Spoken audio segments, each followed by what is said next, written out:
thank you guys all for coming out. We really appreciate it. So welcome to P&T Knitwear, and if you do actually ever buy physical books as the proprietor of this highly money-losing operation, I would say please buy them here. Really excited to do this event today, and two, diverse, interesting panelists in terms of what they do. Joe Connor is the founder and CEO of Odyssey. It is in the ed tech space. They run education savings account programs, so states that have school choice, where kids can study at private schools, religious schools, homeschooling, whatever it is, and the money follows the kid. Those are often big multi-billion-dollar programs. Odyssey administers those programs. We recently led their Series A. Alex Sternlicht, as you know, is one of the premier tech writers out there today, and was nice enough to join us for this and give us her perspective on kind of both state of tech media today, but also kind of where regulation fits into all of that. And so hopefully you guys are interested in regulation, because if not, you're at the wrong session. So I'm going to ask both of these guys questions, and then I will open it up to you guys for your own questions. So start with Alex, and sort of, you and I have kind of talked about media. Actually, I remember about regulation. You wrote a piece last week kind of about that related to TikTok. How do reporters think about this? Is it like this annoying sort of exogenous thing that you just have to sort of figure out sometimes, or is it seen as more existential? Hi. Thank you guys for joining us today. I'm really excited about this panel, and thank you, Bradley, for having me. I think that the way that reporters think about regulation is, oftentimes in tech journalism, we are approached by a source who probably worked at a company or currently works at a company, and they're like, hey, something is weird here. What do you think? And they'll I'll get told a story by a source, and then I'm like, wow, that's really interesting. Is that legal? And that's kind of how it works for me. It's less so, I'm not a politics reporter, so I'm more so thinking about tech companies and people who work at them and the stories that they tell me, and then how that fits into the regulatory landscape.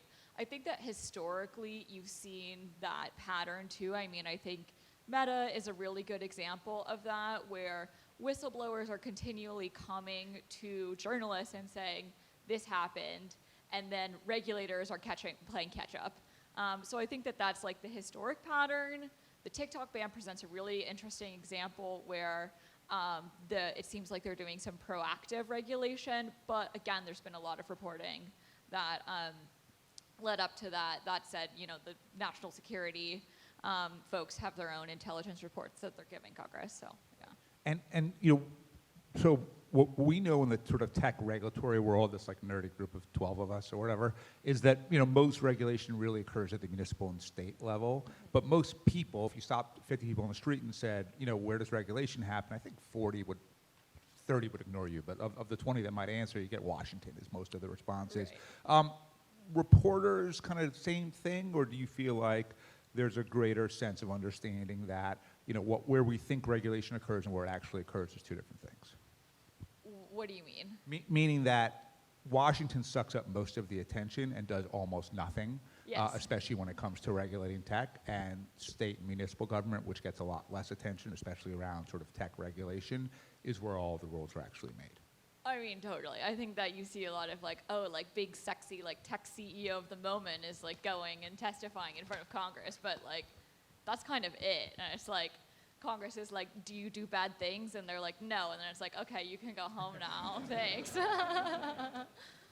So Joe, you're a lawyer. You've been in sort of ed tech before, and obviously anyone that chooses to found a company is investing, at the very least, a lot of their years of their life, and probably a lot of stress, if not whatever money you had to kind of get the company, at least sort of on the initial days, going. So you knowingly chose to invest and create a company that is in the education space, in the regulatory space, requires government procurement in order to generate revenue. Why would you do something like that? Yeah, I'm a glutton for punishment. So at Odyssey, our mission is to enable families to access high-quality education. And I approach that as someone who's been in the K through 12 education space for almost a decade and a half. I started as a teacher, working in primarily low-income neighborhoods in places like Philadelphia, Washington, D.C. I actually tried to open up my own school in California almost a decade ago. Ended up that there was a significant amount of kind of regulatory and legal opposition to opening up a new school. And so at that point, figured out that, oh, I actually have to become an attorney in America to open up a school. So did a little bit of digression, went to law school, continued to work in the ed tech and regulatory space, working for homeschooling associations, private school associations, charter schools, really trying to figure out how can we improve education in America. And it was actually while I was running my own network of schools several years ago, we kind of first encountered these new policies known as education savings accounts. And for those who don't know, an ESA is basically a combination of a voucher, which we often use for things like low-income housing and other policies, and an HSA in the healthcare sector. And so basically with an ESA, every parent gets a set amount of money from the state, and they can spend that on everything from private school to online school. They can use it for services. They can hire a tutor. They can go to speech therapy. They can use it on products like Chromebooks and tablets. So the idea really is to establish choice into the education system so that parents can pick the best option for their son or daughter. And so as I was running our network of schools a couple years ago, I encountered these ESAs, and what I saw was that the implementation of them left a lot to be desired. So the existing software platforms were really hard for parents to navigate. There was a lot of fraud, waste, and abuse going on. There were data breaches. The process took weeks and months. And so when I started Odyssey, it was with the idea that these policies are a huge unlock for parents. They basically allow them to vote with their feet, to go to the best school for their son or daughter. The only way we're actually gonna realize the promise of that policy is by making sure that we bring in good technology into the sector, which historically didn't have it. And so what we've done at Odyssey is to partner with investors like Tusk Venture Partners and others to invest into the platform so that we have a platform that's really easy for parents to sign up. And we've been very successful at that to date.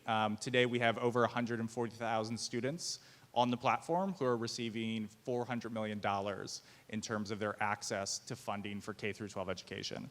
And just in terms of that access point, I think it's really important. A lot of times the government isn't necessarily aware of what options are out there when they're trying to find a vendor for a policy or a program. And so a lot of what we do at Odyssey is actually to try to get into the room with decision makers, people who are writing bills, and explain, oh, hey, you actually don't have to wait months for parents to hear back on whether or not they're approved for the program. There's a way that we can do that in less than a second, and here's how to do it.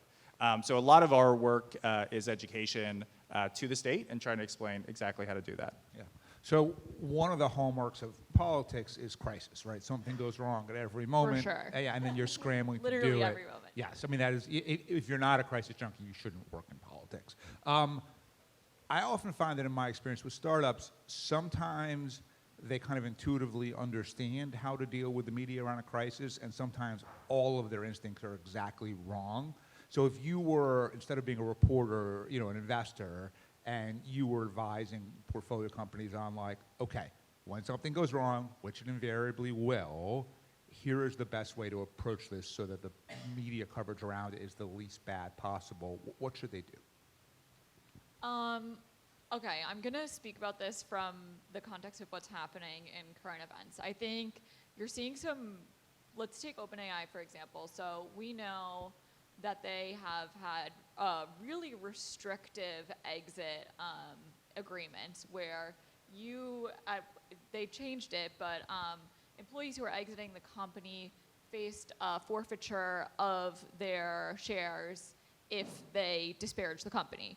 I think that that's one approach you could take, is literally legally binding people saying you will be poorer if you say bad things about us, so don't talk. That's one way to do it. I think the other thing is like, and this is like kind of a general feel-good thing, but things will go wrong for sure, as you said. But if you're a good company and you, like, the management is doing things to say, hey, this went wrong, here's what we're doing to change, and you provide a good work environment that's not just like, we make money at all costs, employees will have a better feelings when things go wrong, and they won't be like running to a reporter and saying, hey, this horrible thing happened at this company that's treated me terrible for forever. So I think it's like, you know, it's not just like the crisis, but it's like what comes before the crisis. Right. So then if you're doing the cost benefit specifically around that, I think the way you would analyze is to say, okay, if we have this non-disparagement clause in, we know that that will generate at least some probably bad stories immediately because reporters obviously hate that, and some ill will, but at the same time, it may cut down on people actually leaking bad stuff. Right, we wouldn't want shares of OpenAI. Right. And then there's sort of the secondary question of like, okay, there is the initial bad press we would get, and then there's the, okay, does this create more distrust of OpenAI, you know, by the media because they feel like, you know, you wouldn't be doing this if you didn't have a lot to hide. And so, you know, I think oftentimes, you know, when I'm talking to founders, they would always say, well, I just want the specific bad thing to not come out, whatever it is, so I'll take the broader perception hit. And that's the cost-benefit sort of approach they take to it. What would you recommend?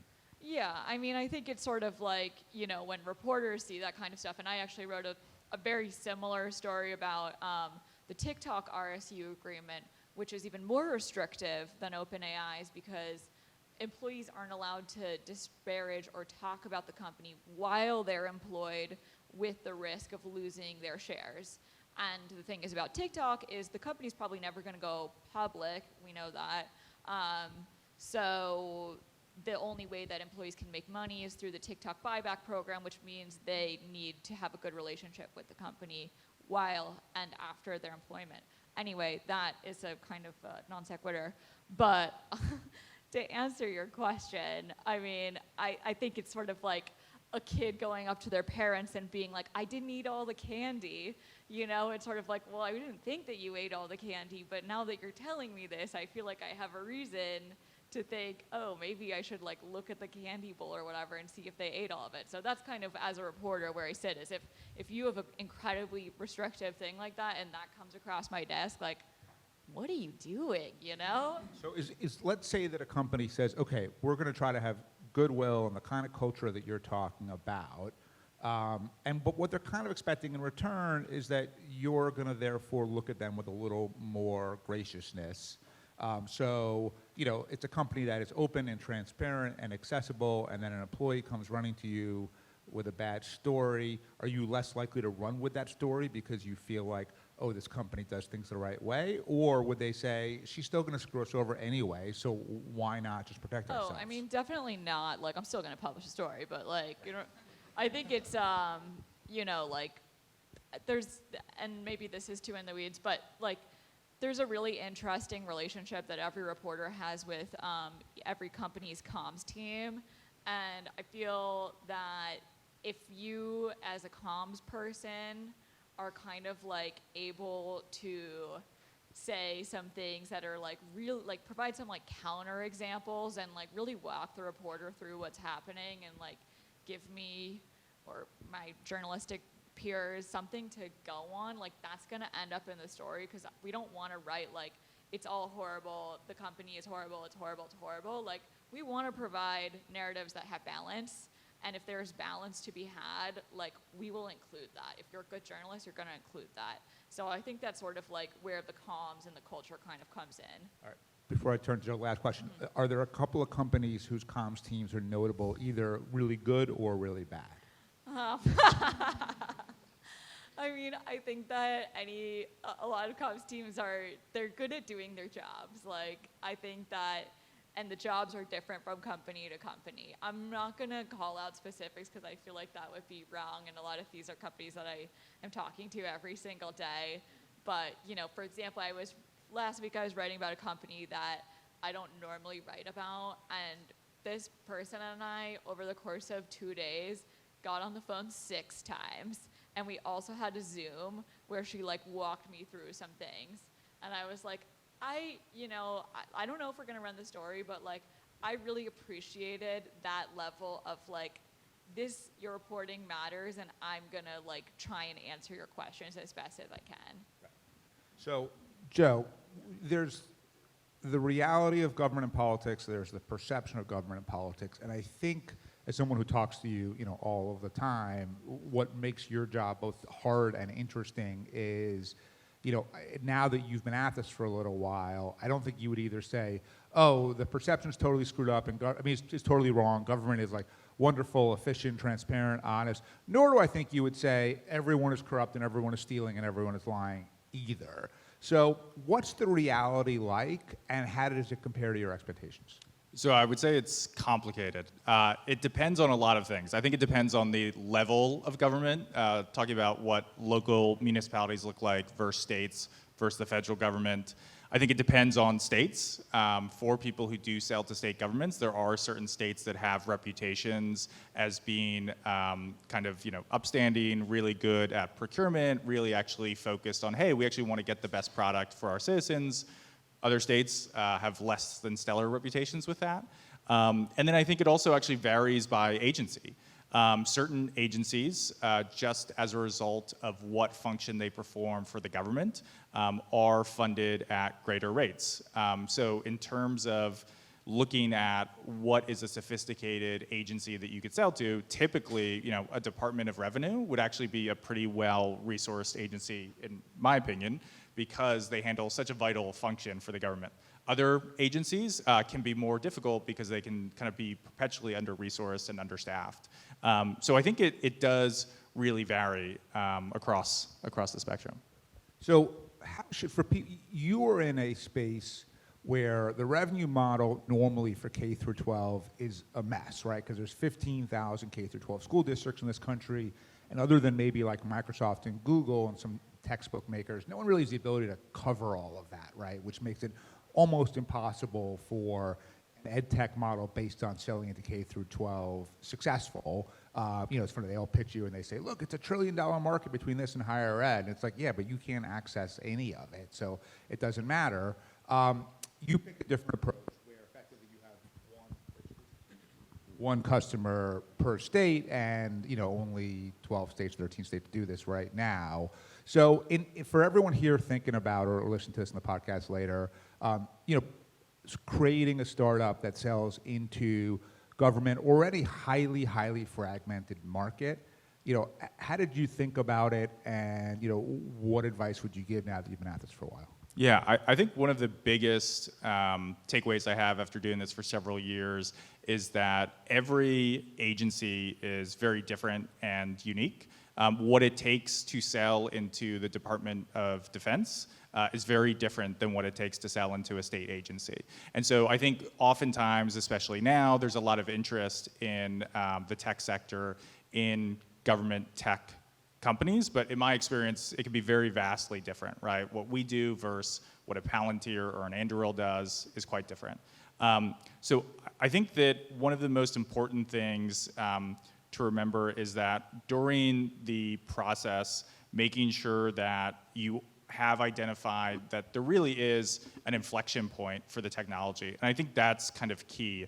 Absent some type of change, either in technology or a new type of policy, it's going to be very hard for an upstart to actually displace the incumbent. The reality is that for all government technology, there is always an incumbent selling into the space. Oftentimes they could be decades-old companies that you've never heard of. Even though the technology is very outdated, what they have in their favor is that they have an incumbency advantage, which is, all things being equal, an agency at the municipality, local level, state level, or federal level would actually rather continue and renew that contract than have to rip it out and input something new. There's a couple reasons for that. One is it's just kind of human nature, right? It's more work to actually do that. Two, you often would actually need additional funding, which the agency isn't necessarily really willing to go to bat for.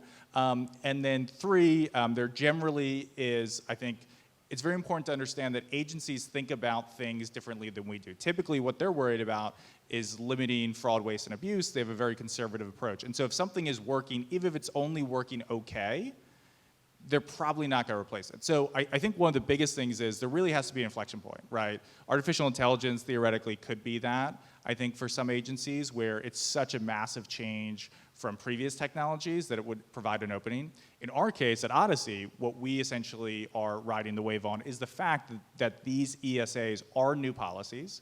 Increasingly, more and more states are passing them. Existing ones are getting larger. And so there's a huge need coming from the state side for our technology to be able to actually run these programs.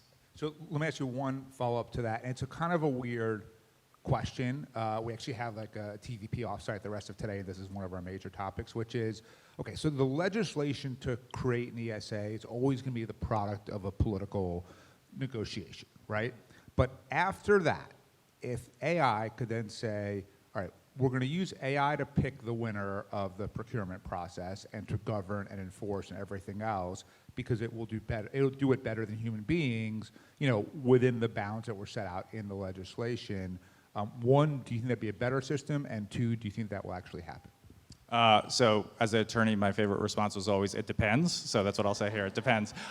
It really does depend. I think there are excellent agencies at every level who run really solid procurement processes that include things like demos, which bizarrely enough, most software products are actually never demoed by the government. All you do is you submit a PDF that has maybe screenshots of what it does, but you don't actually get to see what it works. That's crazy. Yeah, it is very, very crazy. So for example, we are actually often pushing for, hey, you guys should demo this, right? Have everyone submit.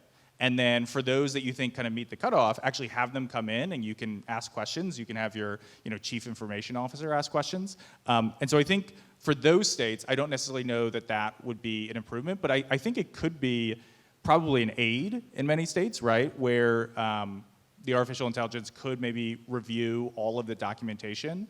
The reality is that, for our specific platform, what we're submitting is about an 80 to 120 page PDF when we want to run a program. And so they're receiving ours, they're receiving some of our competitors. So you have several hundred pages of documentation.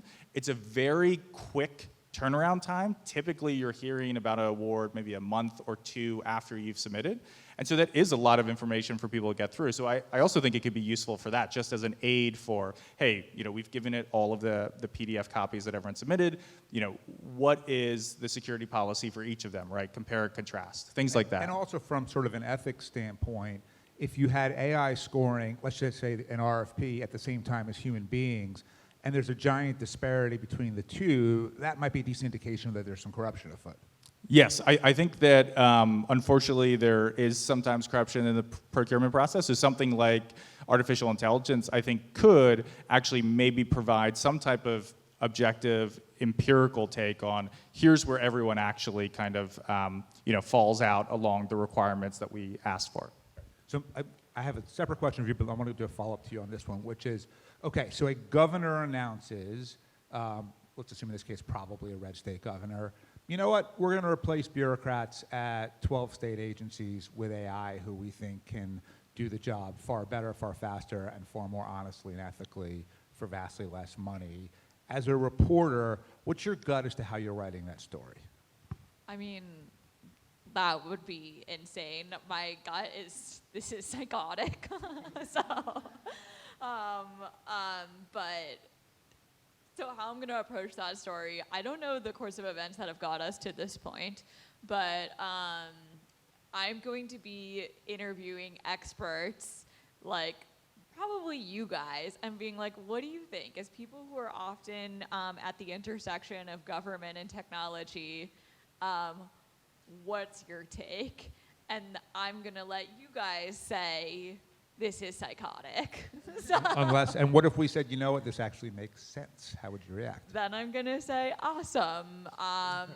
Your feelings are valid, and I love that for you. There are probably other people who probably have the take that this is psychotic, so perhaps I'll find those people. And I'm also gonna interview the people who are being replaced by AI and ask them what do they think about this. All right, so here's my actual question for you. Then after this, I'm going to turn it open to you guys because I know you have a lot of questions too, which is venture is a very boom and bust industry, right? So, and it's true, I've noticed, across everything. So it's certainly true with valuations, but it's true with M&A, it's true with IPOs, it's true with fundraising. And it's also true with sort of media cycles around it too, which is either like, everything is amazing and tech is changing everything and these people are so, revolutionary, or these people are the devil and they're evil and, our future is destroyed because of them. How do we get out of these sort of cycles and mentalities, or do you want to argue that that cyclical nature is actually a good thing for some reason? I mean, I think that part of the problem is that the model of publishers, and you're talking about media, not VC, right? I mean, for the question for you, yes, although I could Yes. just easily ask that question. Right. Okay. So for media, we're incentivized on clicks for many media companies, and the story of this company is doing okay. No one's gonna click on that. So they had a regular time is not a good story. A good story is this company is doing amazing or this company is doing horrible. So if you want to think of a business model for media that incentivizes people to write, these guys are doing just fine, let me know. I'm interested in that. We're going to start at the mediocre times. The All regular right. time. So, the regular, not that interesting. Don't click on this times. All right. I've asked a lot of questions. Let me know what to you guys. We'll start with you right here. Thank you. Hi, I'm Bara. Nice to meet everyone. So, Mr. Kissinger, may he rest in peace, before he died, he wrote an article on foreign affairs. And he compared this to a nuclear moment that we had post-World War II, Cold War era. During that time, we had a lot of regulation, SALT, et cetera, but we had a lot of government funding, right, to do research, whether with DARPA, with Bell Labs, et cetera.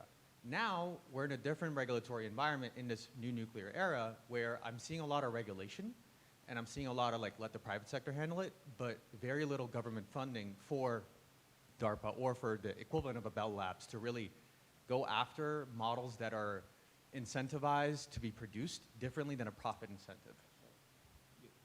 Do you feel like the government should be funding more and getting more involved in that kind of manner, or should we just leave it up to the corporate incentive model to find the best model that's not necessarily maybe aligned with national security or Western liberal norm incentives? Or something in between, right? So I would say that we have seen in the last couple of years some very meaningful government investment, in R&D and technology and incentives. So the CHIPS Act for sure, and the attempt to move, the semiconductor industry as much as possible to the U.S. And then both the infrastructure bill and the Inflation Reduction Act, you have close to $1 trillion in new funding for different types of clean energy projects, of which some of it is literal R&D, a lot of it are tax incentives to get the private sector to do different things. And one of the things that we're seeing, as an early stage investor, are startups that are saying, okay, now that we know there's $100 billion in guaranteed federal incentives for this type of electrification or whatever it is, there is a business model to be had here, whereas when it was sort of an annually occurring or not occurring thing, it was too speculative to do that.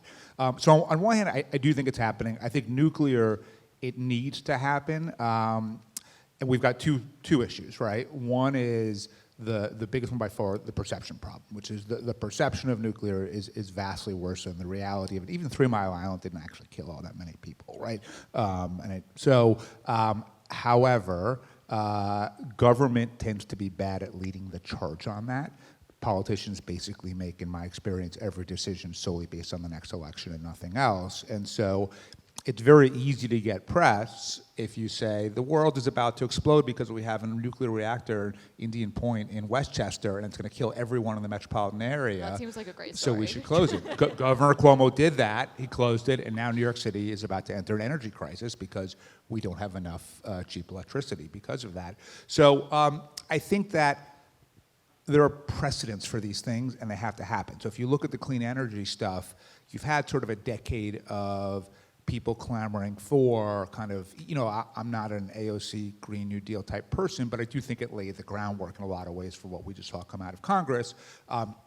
CHIPS thing, a little different because I think we're sort of preparing for war with China and therefore moving the semiconductors out of Taiwan just makes sense. But assuming that you're in that sector in some way, because you probably wouldn't ask the question otherwise. No, I'm not. You're not, okay. I work in AI, completely got it. unrelated. So if you choose to go into nuclear, what I would say is there needs to be a sort of social normative change around how people perceive the dangers of it. Once that happens, especially if we're in a world with small-scale nuclear reactors that can just power like a specific like AI server or farm or whatever it is, then I think that that's really possible. But government generally is not capable, I think, of changing the norms. It's only capable of providing the money once the norms have shifted. Do you have a different take on that? No, I mean,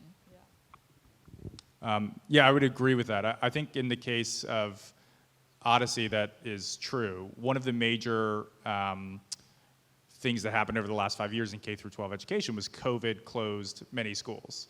And regardless of kind of where you fall and whether or not that was a good idea, the reality is that many people came out of that crisis unsatisfied with what their local school district was providing, either because they thought that, oh, it's not as rigorous as I thought, or, oh, they're actually not teaching what I thought they were, or, oh, I can actually do this alternative at home or homeschool.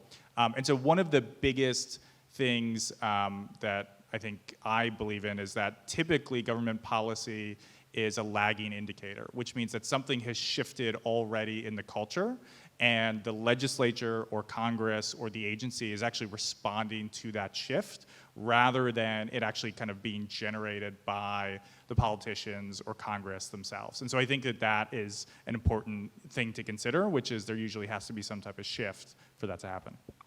Do you mind if I follow up on that really quick?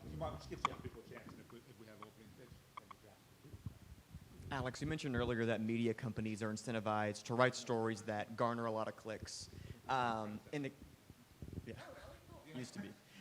In the case that you receive a scoop that would get a lot of clicks, but you're not 100% sure if this is a true story, what's your responsibility in confirming without a shadow of a doubt that this is a true story? Or almost factual in some sense. Sorry, can you repeat the question? Yeah, definitely. Like you mentioned earlier, that media companies are incentivized to receive a lot of clicks on stories. You write that way.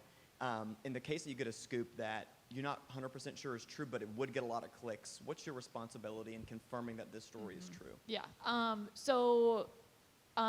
As you probably know, there's different ways to go about it. If a source is willing to speak on the record, meaning I, Alex Sternlicht, am going to say that there's a nuclear reactor in Westchester that's about to kill everyone in New York City, that's a different story than going on background, which means that you're going to be anonymous, or off the record, which means the information is basically unusable. So if you're saying on record a source with the knowledge of the matter is giving you this enormous scoop, you're going to need something to back it up, because that's not proof enough to print that. That's irresponsible journalism. So you're going to ask for documents or screenshots or other people who might have knowledge of the situation or be willing to go on record. I mean, ideally, you have someone who goes on record, meaning they use their first and last name, and you also have documents. That's like the fail-safe, this is good to go, let's print. But usually in the case of big scoops, it ends up being someone is going to speak anonymously, and then you're going to have to go out and get documents that prove that this is actually a thing. And if you can't get that, but it's a really crazy and good story, do you think your editor will kind of push, fight harder, this would be a huge hit for us? I think it's irresponsible. I don't think Fortune would publish it. I mean, maybe other publications, but I think any good ones would say this is irresponsible, like, put this in your pocket and save it for later. Maybe it'll come back up. It's BI's job. Yes. Joking. I mean, no, BI is a great publication. We love BI. All right. Well, hi, everyone. I'm Soa. It's nice to meet you. Just for context, so I'm part of our leadership team for Sophia Learning, which is making college more affordable through alternative credits. And so people can take ACE recommended classes on our platform and then transfer them in for a lot less. So this is an ed tech question. So Joe, this is for you, even though Bradley and Alex, thank you for your presence as well. But I am curious. So you mentioned some of the inflection points happening in education. So AI, the ESA, and on our platform, we've seen a big uptake recently through COVID and then also through homeschooling, specifically through ECA recently. And so what I'm curious about, because as you mentioned, systems aren't going to change anything until something's broken, is what are the biggest challenges that those government agencies are facing in relation to ESA right now, and also the families that are trying to navigate that as well? So the biggest challenges, I think, are how can you set up a new system for K through 12 education that drastically differs in many ways from what we're used to. So, majority of education in this country is carried out at the local level by school districts. As Bradley said, there's over 13,000 of them, so there's more school districts than there are McDonald's in the United States. So it's actually very hard to kind of have a standard for those. Every school district varies greatly. What ESAs are really changing is the fact that typically what happens is that state, local, and federal funding go directly to the school district. ESAs change that because what they're doing right now is they're taking the state funding and they're putting that in the hands of the parent. The parent then has access to those funds and they can pay private school tuition, services, and products, as we discussed. And so I think the biggest things that they're having to fix are, one, how can we do this at scale? And so I think that is something that technology is uniquely suited for. The initial ESA programs, when they were first launched 10 years ago, had a few hundred people on them. After 8 years, they had a few thousand.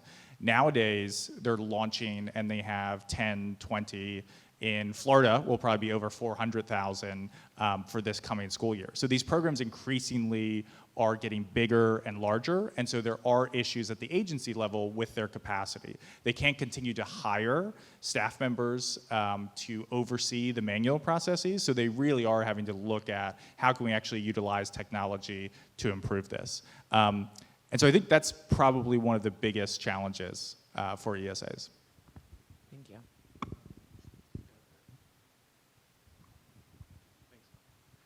Thanks for the panel and being here with us. Quick question too on maybe for Brad or Joseph.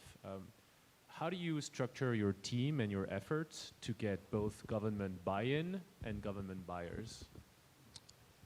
Yeah, it's a good question. I mean, typically speaking, we view those, so within our fund, kind of half the team is on the investment side and half is on the platform side, right? And the platform side, typically speaking, we usually view our role as the former to your question, which is how do we get the government to buy into something or to reject something? So that usually takes the form of legislation, rulemaking, executive orders, things like that. And the latter question would be how do you get the government to buy something, which is procurement.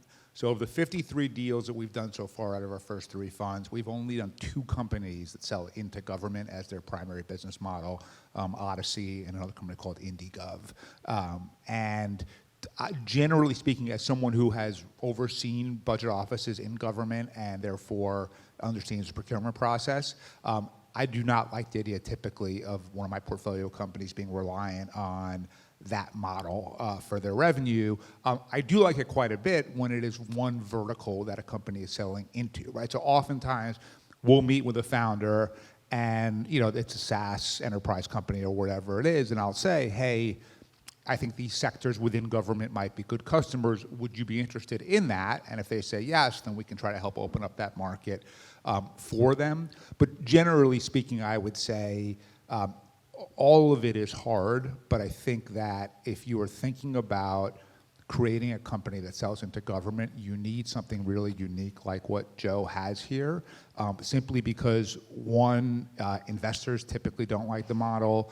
2, it is wildly inefficient, and 3, the exit multiples are a lot lower, which means that we're very unlikely to invest. So if you're going to do something that involves selling to government, you need to find something like Joe did where it is relatively few customers and really big dollars, and so that you can sort of efficiently chase those dollars and win those contracts. And I would just add that I think in terms of selling directly to the government, there is a lot of room for collaboration. By which I mean that outside of kind of procurement windows and legislation being debated, agencies are interested in learning about new technology, understanding that, oh, hey, this policy passed in a neighboring state, we're likely to see this in the next year or 2, would you come in and tell us about it? And so I think for any government technology company, having those relationships is really important. There's different ways to do it. Some people rely on lobbyists or government affairs consultants. Other people just kind of go direct. But I think the number one most important thing is to actually collaborate to kind of build the product along with the agencies that you'll be selling into, so that when they eventually do a procurement, what you're offering them is the solution that they're expecting.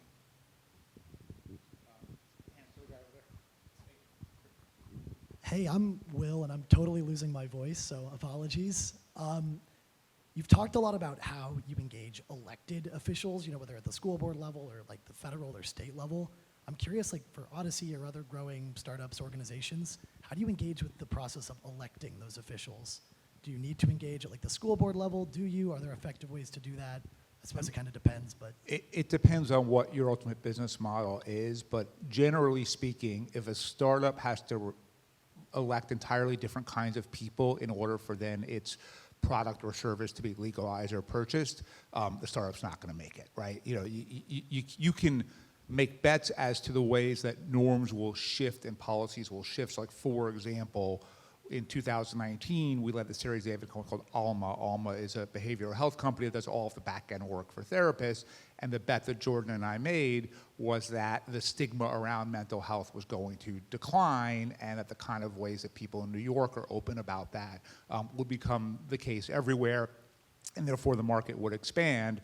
Obviously, we had no idea COVID was coming a year later, but it did, and that led to a huge explosion in mental health services over telemedicine, and the business just has been booming ever since. So you can make bets around ways that you think policymakers will adjust their spending, their laws, their rules to accommodate the thing that you're pushing. But I think if you have to like inherently put those people in office in the first place, that's not going to work. Now, you might have a situation where you're a more mature company, and let's say the two people are running for governor, if I'm making this up, but Indiana, and one is wildly pro-ESA and one is wildly anti, we might participate that way. Or, for example, real world in Texas the last couple of weeks, Governor Abbott ran a bunch of candidates in primaries against incumbent Republicans who had opposed school choice, and so for us, those elections did matter.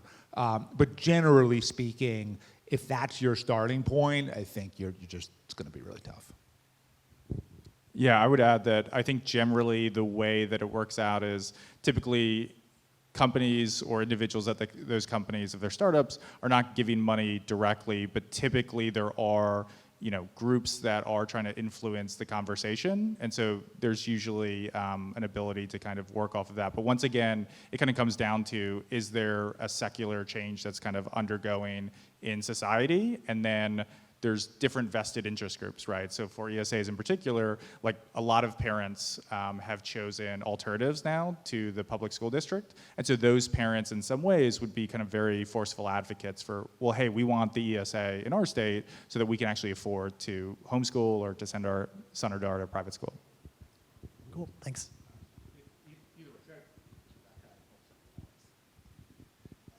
Yeah, I had a question about regulation, government regulation. So in Europe, for example, with like privacy rules, GDPR, all that kind of stuff, a lot of folks say that that kind of just entrenches like big tech. So I was just curious to get your thoughts on to what extent do you agree or disagree? So I have kind of competing thoughts on GDPR in the sense that on one hand, from a philosophical standpoint, I do like the fact that the EU is at least trying to do something to protect people's data and give them a certain amount of agency. I'm not entirely sure that it amounts to anything other than, and you guys all know this, when you're in Europe, you're just constantly clicking accept, accept, accept, accept when you open up a website. I'm not sure if anything else is all that meaningfully different.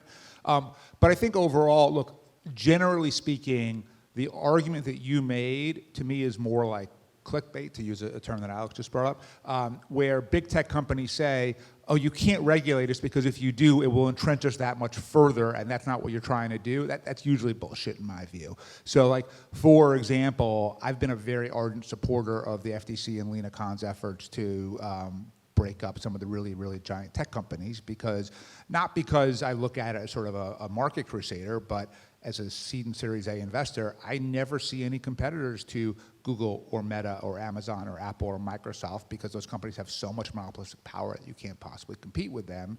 And then my fear is, from an overall American economic standpoint, when some of those companies inevitably become stagnant and fail, just like has happened throughout time or otherwise, Standard Oil would still be the biggest company in America. if we haven't been able to seed the companies that can replace them, we're going to have a really big hole in the economy. Or more recently, there was a deal announced yesterday here in New York, in Albany, on social media regulation. That's really a landmark bill that's going to restrict the ability of the platforms to promote certain types of algorithmic feeds to minors, which really kind of gets them into doom scrolling and kind of sucks them in. And the platforms all said, like, oh, you can't do this because then how would a new entrant into the marketplace be able to sort of compete? They don't care about new entrants to the marketplace, right? They will just they're so wildly unpopular that they can't say, like, the most popular argument they can give is that it would be bad for them, and therefore that's why you shouldn't do it. Or so overall, there may be times like it, and I do think that while a GDPR for the US is probably not in my top 5 things that I would have Congress do from a tech regulatory standpoint, and I think repealing Section 230 is like number 1 through 4, quite frankly. Some sort of recognition of data privacy would be nice, and you're seeing states, across the country do it anyway, and so instead of having this, what's going to turn out to a 50-state patchwork of regulations, it would be nice to see Congress do something, but to the point that Alex and I were discussing earlier, Congress doesn't actually do anything.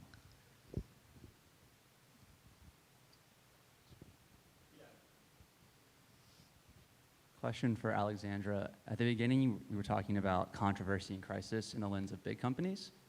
But for small companies, in a lot of ways, controversy and kind of not up in certain types of crises are actually huge enablers of growth. Because for small companies, they can use controversy and these things to get someone's attention like yourself. So how do you think about controversy and crisis through the lens of a small company that is facing the challenge of breaking through versus these larger companies who are more trying to protect their image? That's a great question, and thank you. It's an interesting one because the question that we journalists and reporters and editors are asking is like, does the public care about this? And a lot of that is answered in the size of the company. There's also the mission and like who's involved. Are there big investors? Have they raised a bunch of money? Is this a 5-person company or is this a 200-person company? So it really depends on the size. I think that like some companies are too small to like, it's like, okay, there's a bad thing happening, but like why would we cover this? Does it matter? Or is this just like kind of mean? And if it's like it doesn't matter and it's kind of mean, like we're not gonna write the story. It's like if this is a public interest thing where people care about this company and the public should know that there's a bad thing happening, then that would merit the like, let's investigate. But I mean, the answer is that just like some companies are just too small to. I mean, there's startup press. I used to edit the Forbes 30 under 30 list for 4.5 years, so I covered a lot of really small companies, and my coverage of those companies was basically, this company is doing amazing, because like it wouldn't be, unless it was like really scandalous, it wouldn't be like nice to be like, these people are dealing with this normal company problem, right? It would just be kind of horrible, so yeah. I think, yeah, all the way in the back. Yeah, this question primarily for Joe. You mentioned, a role of electoral politics and how, Bradley, you wouldn't stake a company's success on having to change elected officials.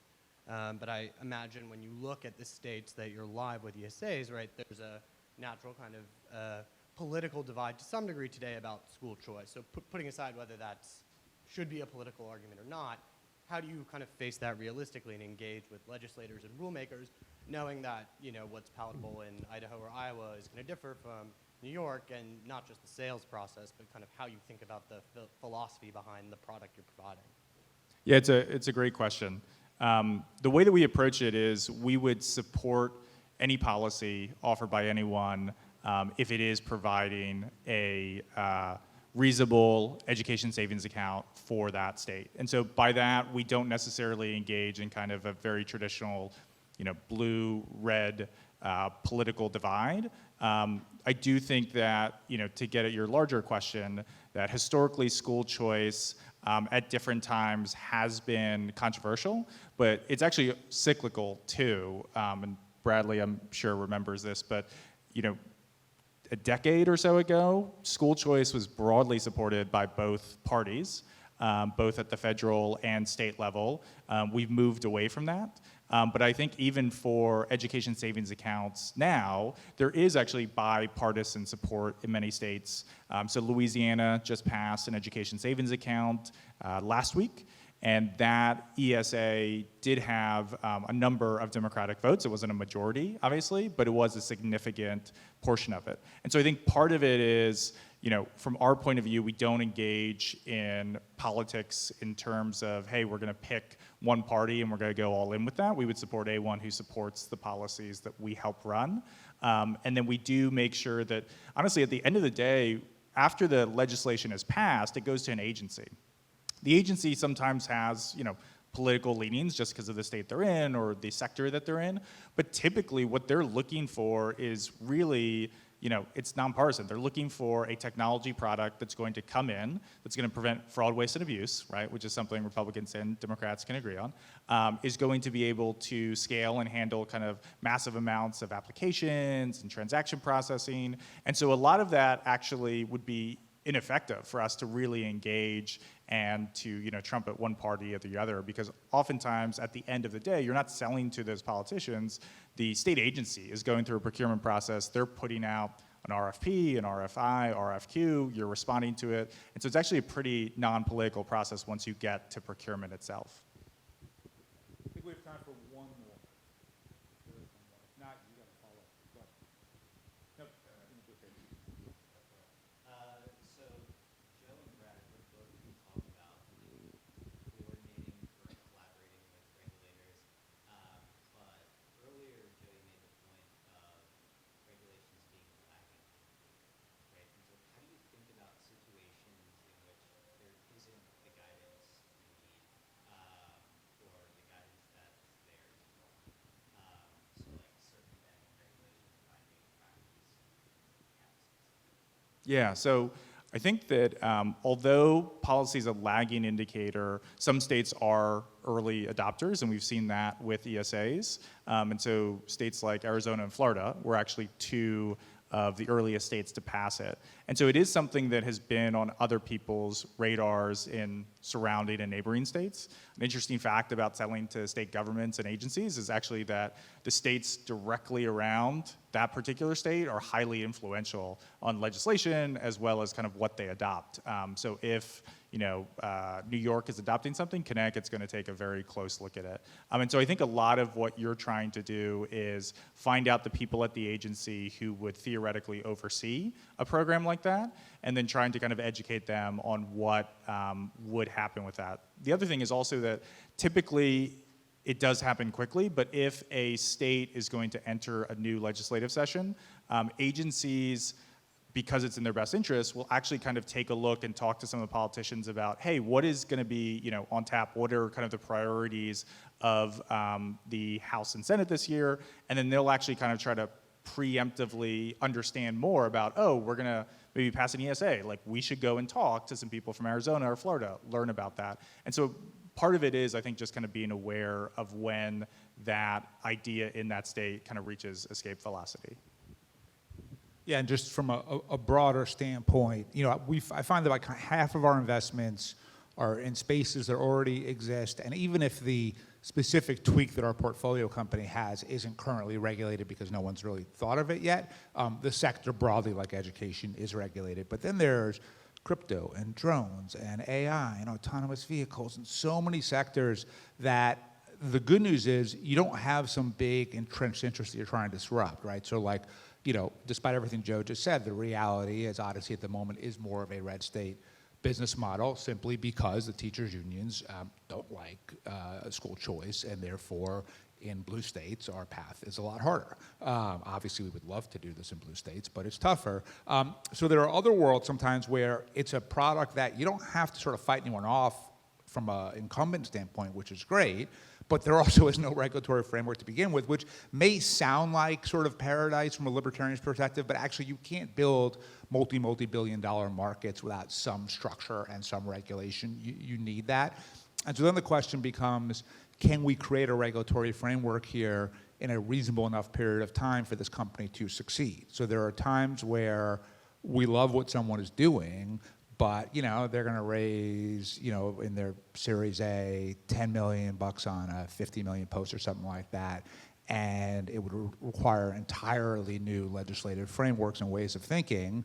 And our view is, it's just we're not going to get there in time. Now, if there are 15 other startups doing the same thing, then you may be able to collectively kind of pool your resources and do something. And sometimes it makes sense to work together, and sometimes you're trying to kill each other. So like, for example, when we did FanDuel, while DraftKings was our biggest competitor, on the regulatory stuff, we teamed up, right?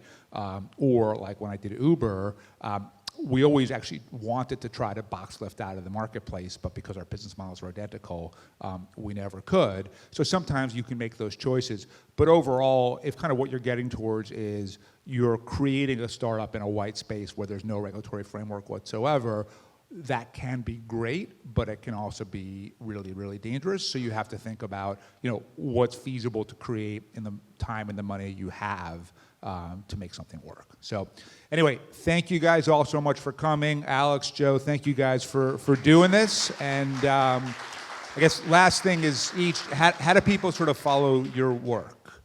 You can follow me on Twitter. My handle is @IamSternlicht. I'm also on LinkedIn and Instagram under the same handle.